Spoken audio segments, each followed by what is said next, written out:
오늘 우리에게 주시는 하나님 말씀은 요한계시록 1장 1절로 3절 말씀입니다.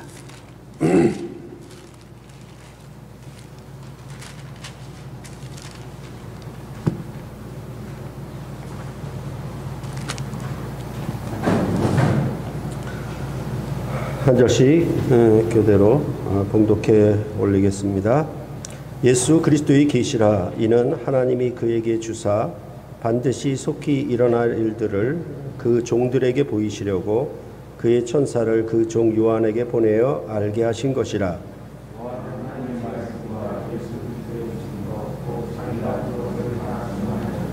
함께 읽겠습니다. 이 예언의 말씀을 읽는 자와 듣는 자와 그 가운데에 기록한 것을 지키는 자는 복이 있나니 때가 가까움이라. 아멘.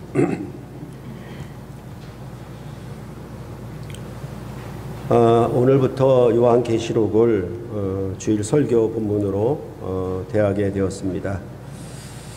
요한계시록을 해석하기 위해서 저와 여러분들은 사실 오랜 시간 동안 준비를 해왔었습니다.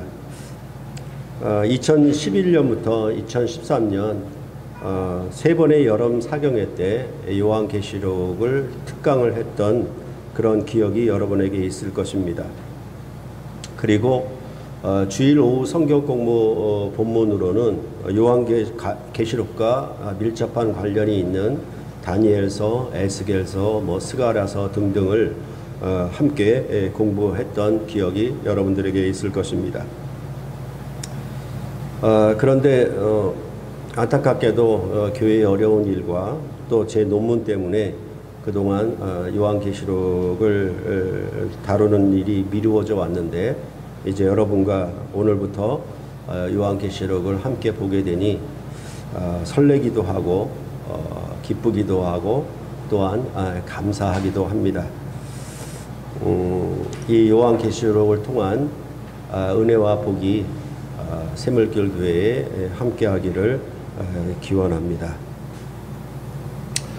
보통 신학 가운데서도 마가신학, 마태신학, 이렇게 누가신학 이렇게 얘기하는 것처럼 요즘에는 요한신학이라고도 얘기를 합니다.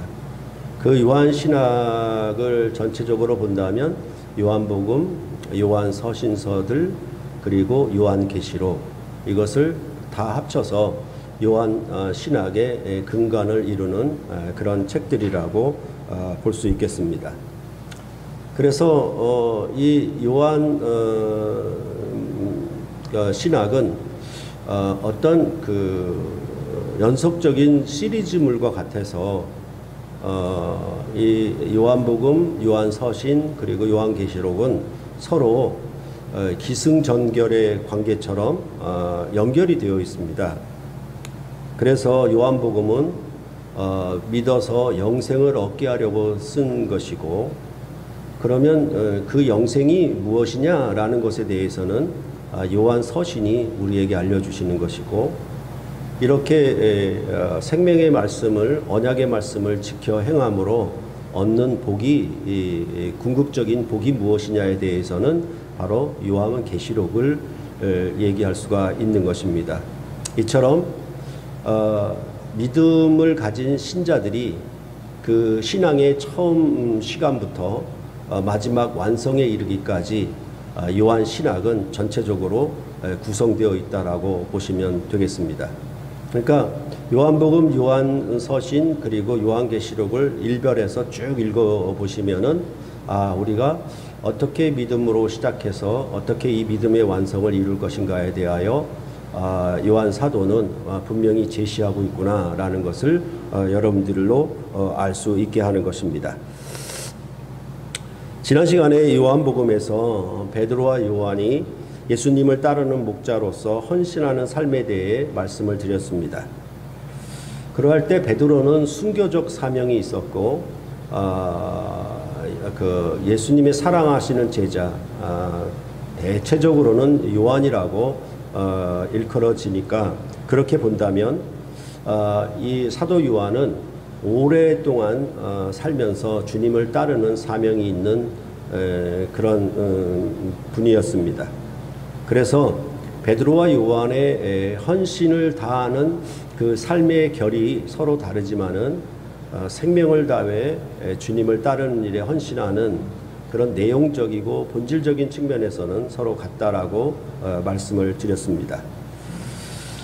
바로 그렇게 이 주님을 따르며 헌신하는 자에게 어떠한 복이 주어질 것인가에 대하여 이제 요한계시록은 말한다라고 보시면 이제 요한복음과 연계되어서 우리가 요한계시록을 보게 되는 이러한 점이 서로 끊어지지 않고 연결된다는 것을 생각하고 우리가 요한계시록을 들어갔으면 좋겠습니다. 그런데 먼저 이 요한계시록에 대한 두 가지 입장에 대해서 말씀을 드릴 필요가 있겠습니다. 요한계시록을 대하는 두 가지 입장이 있는데 그 대표적인 두 가지 입장에 대해서 우리가 먼저 알고 그런 두 가지 입장의 잘못된 점들에 대해서 우리가 알므로 그런 두 가지 선입견 그런 입장을 가지지 않도록 하는 것이 중요하고 그 다음에 그런 것들을 제거한 다음에 요한계시록이 우리에게 신자들에게 교회에게 얼마나 중요한 책인가 그런 점들을 새삼 알고 우리가 오늘 요한계시록을 들어갔으면 하는 것입니다. 그레이엄 골즈워디라고 하는 신학자가 있는데 그런 보편적으로 요한계시록을 대하는 두 가지 입장에 대해서 소개를 했습니다. 그에 의하면 하나는 요한계시록을 완전히 제쳐놓는 것입니다. 그리고 두 번째 입장은 뭐냐면 요한계시록을 다른 성경들보다 높게 여기는 입장입니다. 이 두 가지 입장이 있다라고 골즈워드는 말을 했습니다. 그러면 요한계시록을 다른 성경과 다르게 완전히 제쳐놓는 이유는 무엇이냐? 이 책에 나오는 내용이 너무 난해하기 때문에 그렇습니다. 그래서 이 책은 환상이나 짐승 등 아주 이상하고 상징적인 표현이 많이 등장을 합니다. 그렇기 때문에 차라리 요한계시록을 읽기보다는 직설적인 표현이 자주 나오는 서신서들을 더 가깝게 하기 마련이다라고 그렇게 볼 수 있는 것입니다. 또 하나는 요한계시록을 다른 성경보다 더 탁월하게 높이는 것은 사실은 그 난해함 때문에 그렇게 되어 있는 것이죠. 원래는 그러니까 이제 두 가지 입장이 완전히 다른 게 아니라 서로 연결되는 것인데 그래서 이 요한계시록은 전문적인 지식을 가진 자들만이 요한계시록을 풀 수가 있다라고 생각을 하는 것입니다. 이런 전문가들은 현대판 예언가들이나 미래 연구가들을 가리킬 수 있습니다. 그들은 요한계시록의 모든 환상들을 조목조목 기발하게 설명하면서 어느 때에 그러한 복잡한 사건들이 일어나게 될 것인지 마치 암호를 해독하는 것처럼 밝히며 예언을 하고 이 책을 통해서 예언을 하는 그런 자들입니다. 그런 소위 전문가들의 해석이나 예언을 듣게 되면은 일반 독자들은 놀라움을 감추지 못하게 되는 것입니다. 그래서 더더욱 요한계시록을 일반 독자들은 제쳐놓고 탁월하게 여김으로 이거는 내가 볼 책이 아니다. 전문가들만 볼 책이다. 이 책을 보다가는 큰 코 다친다. 이런 방식으로 요한계시록을 전문가들에게만 맡기려고 하는 그런 일들이 생겨나는 것입니다. 그래서 종교개혁의 선구자인 칼빈도 성경의 주석서들을 다 썼는데 요한계시록만을 주석서를 쓰지 않았어요. 그런 것처럼 만일 목사나 성도들이 요한계시록을 읽는 것과 가르치는 것을 제쳐놓는 것, 즉 포기하게 되면 여기에 따라서 다른 문제가 발생하게 됩니다. 그렇게 요한계시록을 제쳐놓으면 그 제쳐놓은 공간, 그 공백에 자칭 전문가들이라고 하는 자들이 들어와서 요한계시록을 놀이터를 삼는 일이 벌어집니다. 그래서 그들에게는 정말 이 요한계시록이 매력적인 책이 될 수밖에 없죠. 암호를 해독하고 장래일을 예언함으로 이 전문가들에게는 명성과 지위와 돈이 굴러들어오는 그런 아주 훌륭한 책이 되고 마는 것입니다. 뿐만 아니라 목사나 성도들이 요한계시록을 제쳐놓았기 때문에 이런 전문가들이 그 목사와 성도들을 노락질하여 그들을 먹잇감으로 삼는 일에 아주 쉽게 넘어갈 수 없게 되고 만 것입니다. 그래서 특히 이단에 속한 자들은 요한계시록을 푸는 것을 대단한 권세로 생각하고 이 요한계시록을 풀 수 있는 전문가로 자처하게 되면은 요한계시록을 일반적으로 제쳐놓았기 때문에 이런 전문가들의 아주 암호를 해독하는 거나 미래의 일을 예측하여 아주 적당하게 맞추어가는 것, 그런 것을 듣게 되면은 정통에 속한 목사나 성도들이라 하더라도 그 요한계시록을 제쳐놓았기 때문에 사실은 이 전문가들의 가르침과 예언과 그 암호 해독에 쉽게 빨려 들어갈 수밖에 없습니다. 그러니까 이런 아주 그 무서운 현상이 일어나는 것이고, 이런 일들은 사실은 현재도 수없이 일어나고 있으며 여러분이 지금 현재에도 볼 수 있는 것처럼 신천지의 이만희 같은 자가 바로 이 요한계시록의 전문가로 자처하게 나서는 것이고, 그 신천지에 가면은 정통 기독교인들이 얼마나 많은 것을 보면은 바로 이러한 문제가 이렇게 발생한다는 사실을 여러분들은 익히 알 수가 있는 것입니다.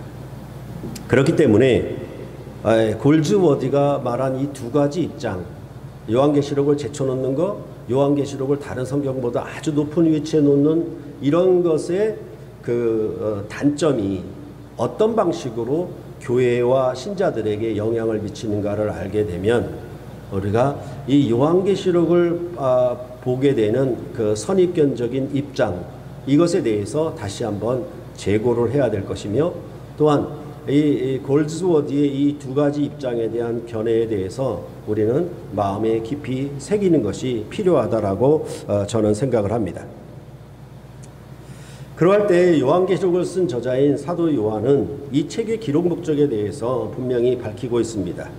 요한계시록의 서두에 이 예언의 말씀을 읽는 자와 듣는 자와 그 가운데 기록한 것을 지키는 자는 복이 있나니 라고 1장 3절에 말하고 있고, 또한 요한계시록의 말미에 이 두루마리의 예언의 말씀을 지키는 자는 복이 있으리라고 22장 7절에 말씀하고 있습니다. 그러니까 요한계시록의 처음과 끝에 똑같은 말을 반복적으로 하고 있는 거예요. 그러면 이게 수미상관이니까 무엇이 강조하고 있는가를 우리로 분명히 알게 하고 있는 것이죠. 그렇죠? 그러니까 요한계시록은 제쳐놓으려고 한 것도 아니고 다른 성경보다 탁월하게 여겨서 전문가들만 접근하라는 것이 아니라 이 책은 복을 주려고 썼다라고 분명히 이 요한계시록의 저자는 밝히고 있는 것입니다. 그런 점에 대해서 이제 이 두 가지 입장에 대해서 우리가 완전히 무시할 수 있어야 되고, 요한계시록에 대해서 그렇게 제쳐놓거나 아니면 감히 풀 수 없는, 접근할 수 없는 그런 책으로 여기는 것을 우리는 그 생각을 제거해 버려야 할 것입니다. 그리고 이 요한계시록은 정말 하나님이 우리에게 복을 주려고 주신 책이구나 라는 것을 먼저 그 마음에 다잡을 수가 있으면 좋겠습니다. 그럴 때에 여기 1장 3절에 읽는 자와 듣는 자와 지키는 자, 이렇게 얘기가 나오고 있습니다. 그럴 때 읽는 자와 듣는 자, 지키는 자가 그럼 과연 누구냐? 이 사람들은 어떤 종류의 사람들이냐라고 논란이 좀 있습니다. 그런데 이게 읽는 자와 듣는 자와 지키는 자, 이것은 예배에 나타나는 아주 최적화된 그런 표현입니다. 그러니까 여러분들도 우리가 예배를 드리면은 그 성경 본문을 봉독하는 사람들이 있잖아요. 설교하는 자가 있고 봉독하는 사람이 있고, 그러면 예배 시에 이 말씀을 읽으면, 봉독을 하면 듣는 자가 또 있을 거 아닙니까? 그렇죠? 그런 것이니까 이게 읽는 자, 듣는 자가 어디 뭐 다른 곳에 흩어져 가지고 서로 전혀 모르는 관계가 아니라 예배석상에서 읽는 자, 듣는 자가 있는 것이고, 그러면 읽고 들었다라고 하는 것은 바로 그 말씀을 듣고 행하려고, 듣고 지키려고 하는 것이죠. 그러니까 이 읽는 자, 듣는 자, 지키는 자의 이 세 가지 요소는 우리가 드리는 예배 예전의 구성 요소와 같아요. 그래서 말씀 예전, 세례, 성찬. 그러니까 말씀을 듣고, 말씀을 전하고, 그것에 대해서 듣는 것은 세례, 아멘으로 응답하는 것이고, 아멘으로 응답하니 그 말씀을 따라 살아야 될 거 아닙니까? 그렇죠? 그런 사는 생명에 대해서 성찬이 갖고 있는 것처럼 이것은 예배 구조에 아주 특화된 말씀이에요. 그러니까 이런 예배의 중요성, 물론 이제 이 요한계시록 뭐 전반에 걸쳐서 찬송시나 예배에 관한 부분들이 아주 넘치고 있거든요. 전체적으로. 그러니까 이 예배에 관한 부분들에 대한 이해가 없이 그냥 읽는 자, 듣는 자, 지키는 자를 들어보면 이게 아무런 의미가 없고 잘 못 알아듣게 돼요. 그런데 분명히 알 수 있는 건 뭐냐면 읽고 듣고 지키는 것. 그리고 나서 이거 자에게는 복이 있다라고 얘기하는 이 방식은 철저하게 뭐냐면 언약 형식이에요. 그렇죠? 그러니까 언약의 말씀을 낭독하고 그것을 듣고 준행하겠나이다 라고 하고 언약 체결을 하고, 그러할 때 이 언약의 말씀을 낭독하기 전에 뭐가 있냐면 이 언약의 말씀을 지키면 복, 지키지 않으면 저주라고 하는 조건문이 반드시 언약문에는 따라오게 돼 있잖아요. 그러니까 여기도 분명히 그렇게 얘기를 하고 있는 거예요. 읽는 자와 듣는 자와 그 가운데 기록한 것을 기록했다라고 얘기하죠. 그러니까 언약서에 기록을 했다는 얘기죠. 기록한 것을 지키는 자들에게는 복이 있다라는 전체적인 구조는 뭐다? 언약 형식을 갖고 있다라는 것을 여러분들이 잘 새겨두었으면 좋겠습니다. 그렇기 때문에 요한계시록의 그 서론이라고 할 수 있고, 오늘 읽은 본문이 요한계시록의 주제라고도 할 수 있는데, 이것이 마지막에 부분에 나오면서 뭐라고까지 이 요한계시록은 얘기를 하냐면 이 두루마리의 예언의 말씀, 그러니까 두루마리라고 하면 지금은 책이죠. 예전은 이렇게 두루마리에다가 글을 써서 책 삼아서 했으니까, 그렇죠? 그러니까 이 두루마리의 예언의 말씀을 듣는 모든 사람들은 이 말씀에 무언가를 더하거나 무언가를 제거하면 절대로 안 되며, 만일 그렇게 하는 자들에게는 재앙이 임할 것이며 또한 영원한 생명나무에 참여하지 못할 것이라고 마지막에 경고문을 딱 붙여요. 그렇죠? 그러니까 이것은 언약이 확정됐기 때문에 거기다 추가하지 말아라, 거기서 무엇을 빼지 말아라, 이건 언약의 말씀이다라는 것을 그런 방식으로 강조하면서 이 예언의 말씀을 듣는 자는 절대로 여기에 더하거나 감하지 말아라, 이렇게 마지막에 경고문을 딱 붙여놓고 있는 것입니다. 이런 자체가 요한계시록 전체가 어떤 의미냐? 이것은 언약적인 책이구나 라는 점을 대해서 여러분들이 인식을 하고 접근을 하면 좋겠습니다. 그렇기 때문에 이 언약의 말씀을 듣고 지키는 자는 복을 주려고 쓴 책이다 라고 분명히 앞과 뒤에서 밝히고 있는 것입니다. 그럴 때 우리가 요한계시록을 읽을 때에 이 요한계시록이 가지는 그 문학적인 장르, 그 장르를 알게 되면 좀 더 우리가 이해하기 쉬울 것입니다. 요한계시록은 오늘 1장 1절에 말하는 것처럼 이 책의 장르를 밝히고 있는데 예수 그리스도의 계시라 이렇게 얘기하고 있습니다. 사실 이 계시라는 말이 이제 헬라어 본문에는 가장 먼저 나와요. 우리가 마가복음 할 때도 시작이라는 단어가 가장 먼저 나온다 그랬죠. 그러니까 계시다 이렇게 얘기하는 것인데, 이 계시라는 말에 대해서 우리가 들을 때 뭐라고 생각하냐면 어떤 감추었던 비밀이나 장래에 일어날 미래적인 일들을 그 비밀을 보여주는 것, 그런 의미로 이해하기 쉬워요. 그러니까 아주 신비한 일이죠. 그렇죠? 요한계시록이 나타내는 여러 가지 표현들이 환상이나 하늘 보좌나 이런 것들이 전부 그런 것이기 때문에 이 계시에 대해서 뭐라고 얘기하냐면 초월적인 것이다 이렇게 얘기도 해요.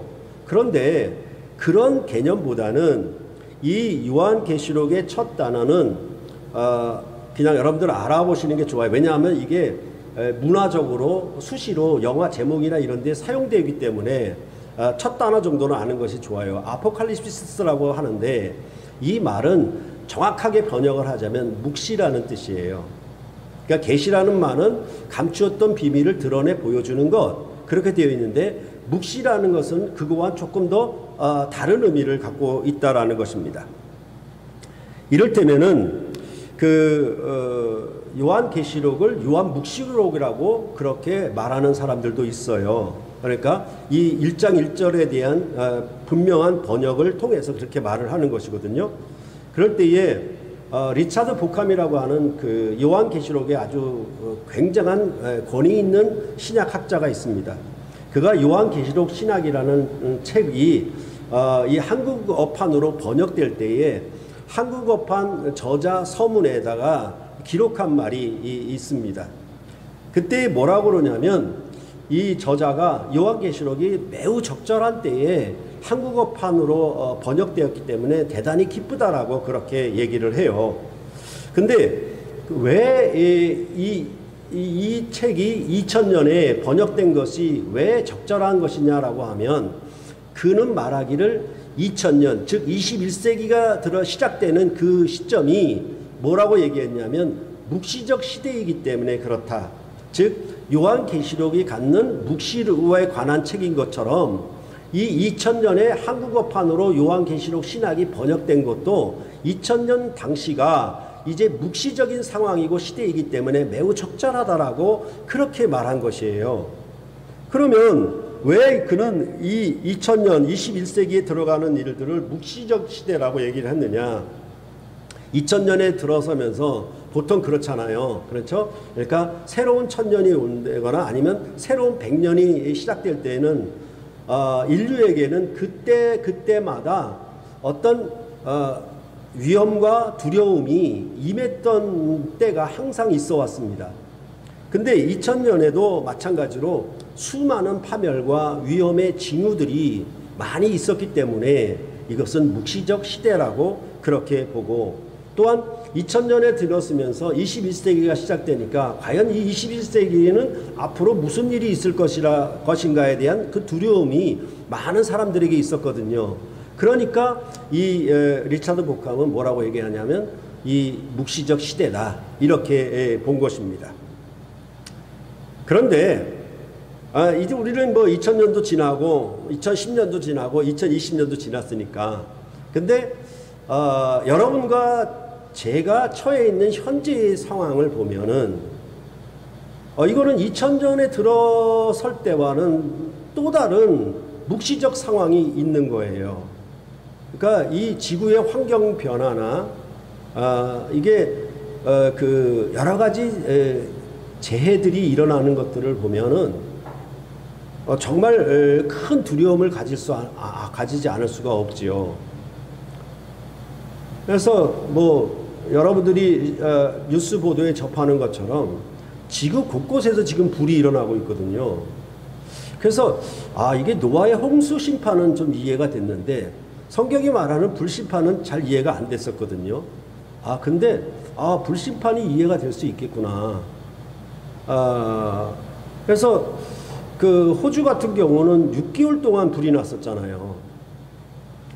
이게 지금 지구 곳곳에 일어나고 있는 것이거든요. 그러니까 이러한 상황들이 무엇을 가져오냐면 사람들에게 지구의 미래에 대한 어떤 암울함 그리고 두려움, 그런 것들을 가져오기 때문에 이런 상황들이 전반적으로 뭐냐 하면 묵시적 시대에 더 가깝다라고 여러분들이 생각하시면 된다라는 것입니다. 그럴 때 주로 성경의 묵시서들은 어떤 배경이냐면 이방의 권세하에 포로로 잡혀 있을 때, 즉 식민지 상황에 있을 때 이방의 나라와 권세로 그 왕들이 그 백성을 핍박하고 박해하는 상황이 바로 묵시적 상황이에요. 그러니까 애굽에 들어가서 바로 왕의 박해하에 있을 때 이스라엘 백성은 그 상황이 묵시적 상황이고, 또한 바벨론 포로로 사로잡혀가서 바벨론 제국의 통치하에 신음하고 그 박해를 받고 있는 상황이 바로 묵시적 상황이에요. 그때에 뭐가 나오냐면 성경은 묵시서들이 등장하는 거예요. 대표적으로 다니엘서, 에스겔서 같은 성경들이 바로 그런 묵시적 상황에서 나온 책들입니다.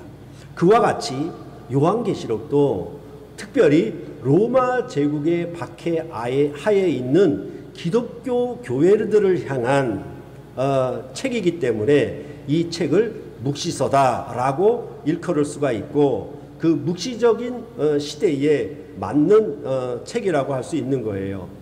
그러니까 그렇게 본다면 사실은 기후변화나 여러 가지 재앙과 그런 재해들이 일어나기도 하지만은, 여러분과 저는 어찌 보면은 코로나19라고 하는 이 엄청난 질병의 권세하에 지배하에 있는 것이죠. 누구도 꼼짝 못하라는 거잖아요. 그런 권세하에, 즉 질병의 권세하에 우리가 식민지 상황이 되어 있는 거예요. 그러니까 사실은 어떤 의미로 우리 교회가 요한계시록을 보게 된다, 이 말씀을 읽게 된다라고 했을 때, 그것은 요한계시록이 갖는 묵시적 시대, 그런 관점, 그런 시대적 관점과 맞아 떨어진다라고 볼 수가 있는 것입니다. 사실 코로나19의 질병이 일어나면서 지금까지도 교회는 얼마나 많은 세상 사람들로부터 큰 핍박과 박해와 멸시와 비웃음을 당하고 있는 것을 여러분들도 볼 수 있지 않습니까? 그러니까 이런 의미로 전체적으로 현 시대가 여러분과 저도 바로 묵시적 상황에 있다라는 것을 알게 되면, 이 시대에 적절한 책이 무엇이냐라고 한다면 바로 요한계시록을 얘기할 수가 있겠고, 그 요한계시록을 여러분 앞에 이제 집어드는 이유는, 우리가 그동안 다루려고 했던 일들이 미루어졌지만은 어찌 보면은 지금 시기가 더 적절하지 않겠는가, 그렇게 저는 생각을 하고, 여러분들이 요한계시록을 대하면서 이 계시록을 통해서 이런 묵시적 시대를 어떻게 이기고 승리할 것인가에 대하여 하나님의 복이 임하는 그런 책으로 여러분들이 이 요한계시록을 대했으면 하는 그런 목회자의 바람인 것입니다. 그래서 요한계시록의 기록 목적은 박해 중에 있는 지상의 교회를 위로하고 격려하여 세상 나라와 악한 사단의 권세에 대항하여 그 싸움에 승리하기 위함으로 기록된 책입니다. 당시 로마의 황제 도미시안은 황제 예배를 로마 전국에 강요하고 있었습니다. 그는 약화된 로마 제국의 질서와 통일을 황제 예배의 실시를 통해서 강화하려고 한 것입니다. 그러니까 항상 제국을, 그 나라를 통일하고 하고 국민 여론을 하나로 뭉치게 하는 그런 때에 반드시 뭐가 등장하냐면 어떤 독재적인 성향이 등장을 하는 거예요. 그래서 이분만이 절대적인 왕이다, 이분만이 절대적인 황제다라는 의미로 숭배를 하게 만들어요. 그래서 이 왕을 통해서 전 국민이, 전 제국의 사람들이 완전히 하나가 되도록, 그렇게 할 때 아주 적절한 그런 케이스가 뭐냐 하면, 그 카드가 뭐냐 하면 바로 이 황제 숭배예요. 이거는 로마 제국만 그런 것이 아니라 모든 나라 모든 시대에 똑같이 등장하는 그런 공통 메뉴가 되는 것입니다. 그러니까 바로 이 로마 제국이 이 황제 숭배를 기치로 들었습니다. 그러니까 로마 제국 안에 여러 부족들이 있는데 종교의 자유를 주었었거든요. 근데 그것이 이제 로마 황제를 경배하는, 숭배하는 그런 것을 통해서 로마 제국의 여러 민족들을 하나로 뭉치게 하는 그런 효과를 보려고 이 도미시안 황제가 이것을 내세운 것입니다. 그래서 로마 제국을 통일하게 하는 원리로 모든 국민들로 하여금 황제를 우리 주와 신으로 숭배하게 한 것입니다. 이를 거역하는 자는 재산이 몰수되었고 반역자들로 취급되어서 사형에 처해졌던 것입니다. 바로 이러한 박해 중에 요한계시록을 쓴 사도 요한은 복음을 증거하다가 반모섬의 유배, 귀양을 가 있는 셈이었고, 또한 2장과 3장에 나오는 아시아 7교회는 이 로마 제국의 박해 아에 있는 그런 형편, 상황에 처해 있었던 것입니다. 이는 마치 애굽의 바로왕의 박해를 받았던 이스라엘 백성과 바벨론에 사로잡혀간 다니엘과 그의 세 친구가 당했던 박해의 그런 환경과 서로 같은 것입니다. 다 묵시적인 상황이라는 얘기죠. 이런 박해 가운데 있는 교회가 어떻게 믿음으로써 싸워 승리하여 새 예루살렘 성에 참여하게 되는 복을 얻을 것인지에 대하여 그 위로하고 격려하고 그런 내용이 바로 이 요한계시록의 내용이라고 할 수 있는 것입니다.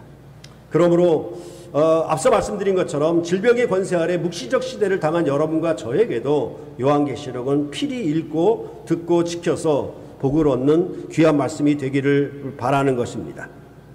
그리하여서 제가 여름 사경회 때 요한계시록을 강론하면서 특강으로 하면서 계속 제목을 붙였던 것이 뭐냐 하면 요한계시록에 대한 제목을 이기는 교회라고 제목을 붙였던 것을 여러분 기억하실 것입니다. 그러므로 교회가 이 요한계시록을 통해서 이기는 교회, 샘물결 교회가 이기는 교회가 될 수 있도록 여러분들이 함께하고 이 책을 대했으면 하는 것입니다. 그래서 그러면 이 요한계시록은 그렇게 묵시 장르로 본다라고 하면 그 내용은 일종의 전투 서신이라고 볼 수가 있어요. 그러니까 악한 권세와 대항하여 싸우고 그것에 마침내 승리하는 내용들이 기록되고 있기 때문에 그렇습니다. 그러니까 이것은 마치 편지를 써서 보낸 것이니까 서신을 통해서 싸우고 있는 것과 같다라고 할 수가 있겠죠. 이런 것을 현재적인 시각에서 본다면 정치가들이 SNS를 통해서 서로 싸우고 있는 현실을 여러분들이 지금 많이 볼 수가 있습니다. 대선이 가까이 오니까 그 싸움이 아주 치열한 것을 여러분도 피부로 느낄 수 있을 것입니다. 같은 당 안에서라도 대통령에 출마하겠다고 나선 자들끼리 서로 SNS를 통해서 주고받는 정치적 싸움을 지금도 계속 벌이고 있는 것입니다. 또한 다른 당의 대통령 후보까지라도 이렇게 SNS를 통해서 비방하며 비난하며 비판하는 내용들을 많이 나오는 것은 이게 뭐냐 하면 전부 싸우는 것입니다. 전쟁이라는 얘기죠. 그런 의미로 이 요한계시록은 전투서신이라고 할 수가 있겠어요. 예, 그러니까 그냥 평안해라 잘 있느냐 이런 안부서신이 아니고요. 전체적으로는 뭐냐 하면 악과 대항하여 싸우는 전투서신이라고 여러분들이 이해하고 접근을 하면 좋겠습니다. 그러할 때에 요한계시록은 이 세상의 권력을 쟁취하기 위해서 싸우는 것이 아니라 하늘나라를 얻기 위한 싸움이에요. 그렇죠? 그러니까 세상의 권력은 있다가 없어지지만은 하나님 나라의 권세는 영원히 없어지지 아니하는 영원 무궁한 권세이기 때문에 이 권세를 얻기 위한 싸움은 더 처절하고 더 무섭고 더 흉악한 그런 내용들이 나올 수밖에 없어요. 그렇기 때문에 그 싸움의 대적들도 아주 흉악한 짐승들로 묘사가 되고 있는 것입니다. 그러면 이 싸움이 얼마나 치열한 것인지에 대하여 이 요한계시록은 그 배경을 깔고서 이러한 일에 아시아의 7교회가 이 전투서신을 받아들고 이 전투서신에 따라서 그것을 지켜 행함으로 이 악하고 흉포한 짐승과의 싸움에 승리하라고 그렇게 이 전투서신을 보냈다라고 생각하시면은 우리가 요한계시록을 알 수 있을 것입니다. 그럴 때 앞서 말씀드린 것처럼 요한계시록이 하도 난해하고 어려운 책이어서 모두가 다 겁을 먹어요. 그래서 아예 제쳐놓았다라고 말씀드렸잖아요. 그래서 제가 여름 사경회 때 요한계시록을 강의하면서 아주 그 쉬운 비교를 든 것이 있습니다. 요한계시록은 춘향전과 같다. 좀 그 요한계시록을 굉장히 숭상하고 높이 여겼던 사람들에게는 무슨 저게 망발이야 이렇게 얘기할 수도 있겠지만은 너무 어려워하고 보기조차도 읽기조차도 두려워하는 사람들에게 요한계시록은 쉽게 얘기하면 춘향전이야 이렇게 제가 말씀드린 기억이 있습니다. 이렇게 말씀드린 것은 아마 없을 거예요. 세계에서도. 그러니까 혼인을 기약하고 신랑은 떠났고 나중에 어사가 되어서 어사 출도를 하게 되는데 그 가운데의 기간은 뭐냐 하면 변학도라고 하는 사또가 등장해서 이 춘향이를 박해하고 있잖아요. 이런 상황에 마지막 어사출도를 통해서 변사또를 심판하고 쫓아내버리고 마지막 해피엔딩으로 끝나는 거 아니겠습니까? 그게 복이 아니겠어요? 그죠? 그런 스토리의 내용과 지금 이 언약의 말씀, 진짜 언약서를 주었는데 이 언약서 안에서 뭘 얘기하냐면 이 박해를 참고 인내하며 이 말씀을 지키며 살고 그 춘향이가 정절을 지켰던 것처럼 예수 그리스도를 신랑으로 섬기는 그 정절을 지키는 백성들에게 어떤 상급을 줄 것이다 라고 말하는 요한계시록의 내용과 같습니다. 그러니까 이건 쉽게 생각하라는 의미예요. 그러니까 우스운 게 뭐냐면 여러분들 춘향전 읽을 때에 전체적으로 이 이몽룡이가 몇 년 몇 월 몇 시에 올 것인가에 대해서 초점을 맞추어 읽습니까? 아니죠. 그 미래의 일을 몇 날 몇 시에 임할 것인가에 대해서 집중해서 춘향전을 읽는 사람은 거의 아무도 없을 거예요. 그러니까 요한계시록을 읽으면서 그 미래사에 대해서 알아맞히려고 애를 쓰는 사람들이 참 웃기는 사람들이에요. 그런 춘향전을 이몽룡이가 어느 날 몇 시에 올 것인가를 알아맞히는 그런 춘향전을 읽는 것과 하나도 다를 바가 없거든요. 근데 춘향전의 핵심은 뭐냐 하면 천하고 천한 기생의 딸이 그런 신분에 있는 자가 어떻게 혼인 기약을 지켜 인내하며 박해 가운데서 정절을 지켰는가에 대한 것이 초점이에요. 거기를 봐야 돼요. 그렇죠? 이몽룡이가 언제 올 것인가 보면 안 돼요. 그거는 정말로 잘못 읽는 춘향전이 되는 것처럼 요한계시록을 그렇게 읽어왔던 것이에요. 그런 것들을 생각하면 여러분들이 잘 생각하면 좋겠습니다. 그래서 여러분들에게 설교문 올려드린 것처럼 이몽룡이는 그냥 우리가 구두로 언약을 맺자, 혼인을 하자라고 했을 때 춘향이는 뭘 요구하냐면 언약서를 요구해요. 그 이름이 불망기예요. 잊어버리지 않는 언약서를 요구를 해요. 그것을 다 써서 주니까 비로소 춘향이는 이 이몽룡과의 혼인에 들어가는 것이에요. 그러면 이 춘향이가 갖고 있는 건 뭡니까? 불망기, 곧 언약서를 갖고 있는 거예요. 그래서 비록 이 이몽룡이가 한양으로 갔지만 뭘 기다려요? 언약서를 의지하고 믿고 기다리면서 변사또의 박해 가운데 그것을 인내와 정절로 지켜내므로 궁극적으로 이겼다라고 얘기하는 방식이에요. 그거와 똑같은 내용이 바로 이 요한계시록의 전반적인 내용이라는 것을 여러분들이 아시면은 요한계시록을 읽는 데에서 주저하지 마시고 어려워하지 마시고 쉽게 많이 읽어주시기를 부탁드리는 것입니다. 그럴 때 예수 그리스도의 계시라 그랬는데 그럼 이 계시는 말씀드린 것처럼 누구의 계시냐? 즉 예수 그리스도의 계시라고 하는 거예요. 근데 이 말은 예수 그리스도에 대한 계시냐 아니면 예수 그리스도가 주신 계시냐라고 하는 그 소유격 문제 때문에 두 가지 번역이 해석이 가능해요. 그런데 우리는 그런 문법적인 요소를 따지기 전에 무엇을 해야 되냐면 구약의 출애굽기에서 시내산의 여호와의 계시를 생각하면 돼요. 그러면 예수 그리스도의 계시라는 말을 우리가 충분히 잘 이해를 할 수가 있는 것입니다. 그러니까 이 예수 그리스도에 대해서 1장 5절에 다시 설명을 하는데 또 충성된 증인으로 죽은 자들 가운데서 먼저 나시고 땅의 임금들의 머리가 되신 예수 그리스도로 말미암아라고 얘기를 합니다.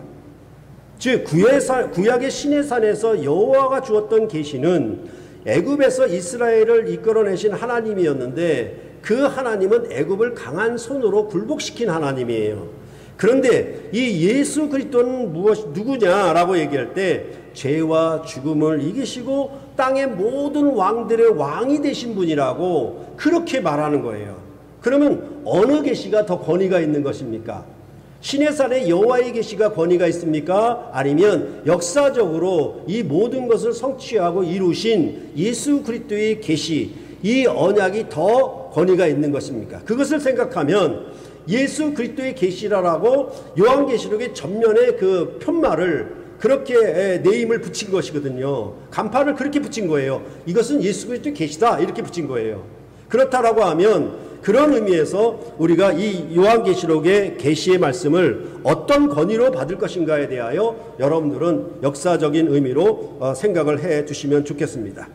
그리고 이 계시는 하나님이 예수 그리스도의 주신 것이라고 말씀하고 있습니다. 그러면 그 계시의 내용이 무엇이냐? 반드시 속히 일어날 일을 주셨다라고 말씀하고 있습니다. 근데 여러분과 제가 갖고 있는 개역 개정판은 일어날 일이라고 번역을 했는데 개역 한글판에서는 우리가 이전에 갖고 있었던 그 개역 한글판에서는 될 일로 번역을 했어요. 그러니까 개역 개정판에 일어날 일이라고 얘기한 것은 미래적인 성격이 강하게 보이죠. 그렇죠? 그러니까 이 요한계시록을 미래에 관한 책으로 읽는 그런 이 번역자의 그 자기 관점이 여기 들어가 있는 거예요. 번역할 때. 그런데 일어날 일이 아니라 될 일이라고 하는 become이라고 하는 의미가 더 맞아요. 그렇죠? 그런 의미를 생각을 해야 되고 그럴 때 이것을 뭐라고 얘기하냐면 반드시 될 일이라고 얘기를 하잖아요. 이런 것들은 여러분에게 그 예수 그리스도의 고난과 죽음과 부활에 대해서 세 번의 가르침을 얘기할 때 예수님이 당할 일이라고 얘기하지 않고 당하여야 할 일이라고 머스트의 개념으로 말씀을 드린 적이 있죠. 그러니까 이게 뭐냐면 반드시 될 일이에요. 여기에 머스트의 개념이 들어가 있는 거예요. 그 말은 뭐냐면 그때의 마가복음을 강론하면서도 이것은 앞으로 예수님이 십자가에 못 박혀 죽을 것이라고는 미래적인 것을 예고하는 말이 아니라 반드시 일어나야 할 일, 성취되어야 할 일이라고 말씀드렸던 것처럼 이 요한계시록도 무엇을 계시하냐 그것은 반드시 속히 될 일이라고 얘기를 하고 있는 거예요. 이런 점에 대해서 여러분들이 잘 생각을 해야만 합니다. 그러니까 일어날 일이 아니라 반드시 일어나야 할 일 이렇게 번역하는 것이 훨씬 더 그 번역이 좋다라고 할 수 있는 것입니다. 그러니까 반드시 속히 될 일이라고 하는 것에 대해서는 이것은 역사적인 당위성을 갖는 말이에요. 그렇죠? 앞으로 일어날 미래의 일을 알아맞추려고 쓴 책이 아니라 성취된 일, 반드시 되어야 할 일에 대하여 말씀하고 있는 것이 바로 예수 그리스도의 계시다라고 말씀하고 있는 것입니다. 그러면 무엇을 성취하는 것이냐에 대해서 생각해 보아야 하겠는데 그것은 다니엘서를 성취하는 표현이라고 보는 것이 좋겠습니다. 다니엘서 12장 9절을 보면은 그가 이르되 다니엘아 갈지어다 이 말은 마지막 때까지 간수하고 봉함할지어다 라고 얘기를 하고 있습니다. 그런데 요한계시록은 이와 정말 다르게 22장 10절에 또 내게 말하라 이 두루마리의 예언의 말씀을 임봉하지 말라 때가 가까우니라 라고 말을 하고 있습니다. 그러니까 다니엘서도 묵시서고 요한계시록도 묵시서인데 하나는 봉함해라 임봉해라 이렇게 얘기하고 요한계시록은 봉함하지 말라 임봉하지 말라라고 얘기하는 것이 서로 달라요. 그럴 때 다니엘서는 먼 훗날 마지막 때에 이 모든 일의 결국에 대해서 얘기를 하면서 그것에 대해서 뭐냐면 봉함을 하라고 얘기를 하는 거예요. 그런데 이 말을 요한계시록에서 가져와 가지고는 뭐라고 얘기하냐면 마지막 먼 훗날의 얘기를 뭐라고 얘기하냐면 속히 이런 말로 바꾸어 쓰고 있는 거예요. 왜? 땅의 임금들의 머리가 되신 일로 말미암아 다니엘이 예언했던 바가 그 먼 훗날 마지막 때의 모든 일의 결국이 성취가 되었기 때문에 속히 될 일이라고 이렇게 얘기를 하는 거예요. 그러니까 이 말에는 역시 역사적 성취가 담겨져 있다라고 말을 하고 있는 것입니다. 그러니까 이런 의미에서 뭐냐 하면 뭐라고 얘기합니까? 이것을 지키는 자는 복이 있는데 마지막에 뭐라 붙여요? 때가 가까움이라 이렇게 붙이고 있죠. 이 말도 우리가 마가복음에서 이미 다루었어요. 뭐냐 하면 때가 찼고 하나님 나라가 가까웠으니 라고 하는 표현, 그 표현을 들었지요. 그럴 때 이 때가 가깝다라고 하는 의미는 속히라는 의미와 같은 의미인데 어떤 의미를 갖고 있냐면 때가 가깝다라고 하는 얘기는 이제 종말의 때가 가까이 이르렀다. 임박한 미래의 종말의 때가 이 지구의 종말이 가까웠다라는 의미가 아니고 이 때가 가까웠다라고 하는 의미는 어떤 의미를 담고 있냐면 현재와 미래를 다 포함하러 아우르는 말이에요. 무슨 말인가 하면 요한계시록에는 마지막 악한 사탄을 완전히 괴멸시키고 심판하는 최후적인 그 심판을 얘기하는 그 이절에 뭘 얘기하냐면 바벨론이라고 별명 지어진 로마 제국에 대한 심판이 들어가 있어요. 그러니까 로마 제국의 심판과 마지막 악한 사단에 대한 심판을 같이 연결해서 말하는 방식이에요. 그게 최종적인 승리의 내용이 이 요한계시록의 후반부의 마지막 부분에 드러나고 있는 것입니다. 그러면 뭐냐 하면 지금 아시아 7개가 로마 제국에 박해 있잖아요. 그러면 때가 가깝다는 얘기는 이 박해를 이기고 승리하는 때가 가깝다는 얘기예요. 결국은 뭐냐 하면 로마 제국의 심판이 가깝다는 얘기예요. 이 로마 제국의 심판이 가깝다는 얘기는 그것과 연결되는 의미로 뭐다? 이제 마지막 최종적인 종말의 때도 연결시켜서 마지막 때도 가깝다라는 의미로 연결시켜 말하고 있는 겁니다. 그게 어떤 의미냐라고 하면 이스라엘 백성이 애굽에서 나와서 광야를 지날 때 아말렉 족속이 막 가로막았잖아요. 그때 이스라엘 백성과 아말렉 족속이 전투를 벌이죠. 그 당시에 이스라엘 족속이 승리했어요. 이겼지요. 그런데 그 이김은 현재적 승리였지만은 그 현재적 승리는 무엇을 담보하고 있냐면 이 다음에 이 먼 후일에 다윗 왕이 아말렉 족속을 완전히 진멸하는 그것까지 포함하고 있는 말이에요. 무슨 얘기인지 아시겠죠? 그러니까 이것은 뭐냐면 오늘이 아니면 내일이 있을 수 없어요. 오늘의 승리가 아니면 내일의 승리도 보장 못한다는 얘기예요. 다시 말해서 날마다 이기고 이기려고 하더라 이런 말들처럼 뭐냐면 이런 묵시적 상황과 박해적 상황 속에서 우리의 승리가 없다라고 하면 내일의 승리도 보장 못한다라는 의미가 때가 가깝다라는 말 속에 포함되어 있는 말이에요.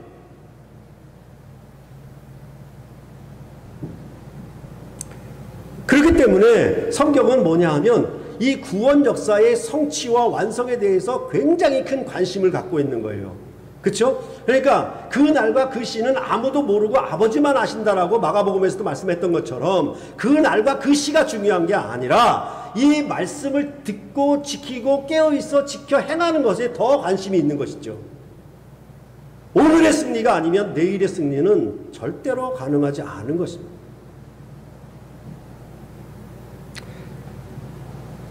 그럴 때에 이 무엇을 보내어 알게 하셨냐면 그 종들에게 보내어 알게 했다라고 얘기를 하고 있는 거예요.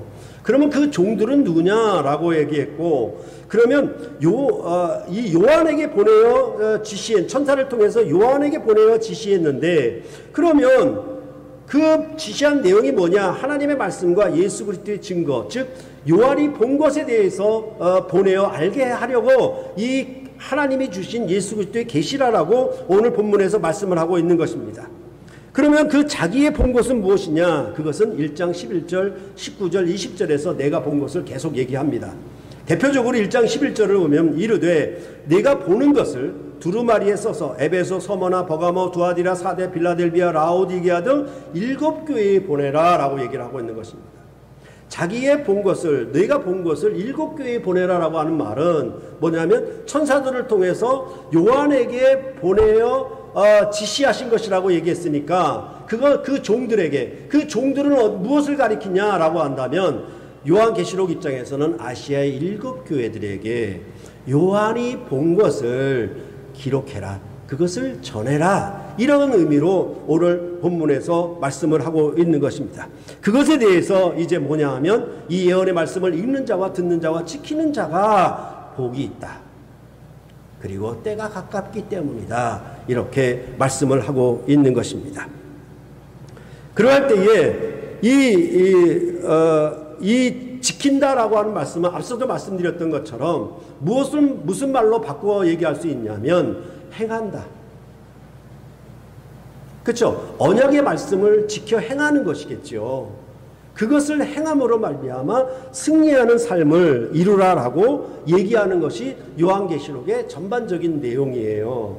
그렇죠? 그러니까 쉽게 예를 들자면 우리가 주식 투자를 할 때에 정보를 듣잖아요. 그렇죠? 누가 전하는 자가 있고 그것을 들어요. 그러면 그 정보를 내가 아멘해서 수납하죠. 그러면 어떤 행위를 합니까? 거기에 대해서 내 돈을 걸고 투자를 하는 거예요. 내 돈을 걸고 투자를 했다는 얘기는 내 생명을 걸었다는 얘기죠. 그것으로 인해서 뭐예요? 손해가 나든지 이익을 보든지 생명과 저주가 거기에 있는 거 아니겠습니까? 그런 모든 이런 일률적인 모든 세상 나라의 일들은 사실은 이렇게 언약적인 방식으로 형성되어 있는 거예요. 사고 파는 모든 행위가 다 여기에 속해 있는 거예요. 근데 그 모든 것들이 다 뭐냐? 영생에 이르는 복에는 참여하지 못하게 하는 거예요. 그러니까 주식 정보가 무슨 책에 기록되었든 어떤 두꺼운 서신으로 기록되었든 간에 그 정보가 어떻게 우리에게 전달되든 간에 그 모든 것들은 뭡니까? 이 세상에 있다가 없어지는 생명을 주는 책과 정보에 불과한 것이에요. 그런데 요한계시록은 무엇을 얘기하냐면 이제 역사적인 성취를 통해서 이 언약의 성취가 새하늘과 새 땅과 새 예루살렘에 예수 그리스도의 혼인잔치에 참여하는 복을 얻게 되는 영생의 복을 얻는 일에 이 말씀을 지키고 생명을 다해서 생명을 걸고 지킴으로 그것을 얻으라고 하는 내용이 바로 요한계시록이에요. 이것이 여러분에게 복의 음성으로 들려야 돼. 복음으로 들려야 되는 거예요. 그래서 이것을 읽고 듣고 지키는 자가 복이 있어야 되고 그것은 여러분과 저의 복이 되기를 간절히 바라고 소원하는 것입니다. 그래서 이 말씀을 제쳐놓거나 이 말씀을 어려운 것으로만 탁월한 것으로만 여겨서 감히 접근하고 해석하고 읽기를 두려워했다라고 하면 그것이 아니라 정말로 하나님이 우리에게 복을 주시려고 주신 언약의 책이며 이 내용은 쉽고 간결하며 아주 단순해요. 다만 그것이 단순히 일개 개인의 어떤 개인의 길 흉사를 말하는 얘기가 아니라 역사적인 성취를 가지고 전 역사를 가지고 하나님이 어떻게 역사를 완성할 것이냐에 대한 그런 전체적인 역사적인 경영에 대해서 여러분들에게 알리고 있는 것입니다. 그리고 이 경영에 듣고 참여하는 자들은 이 언약의 말씀을 지켜서 영생의 복을 얻으라라고 그렇게 하나님이 여러분들을 적극적인 복으로 초대를 하고 있는 말씀이 바로 요한계시록입니다.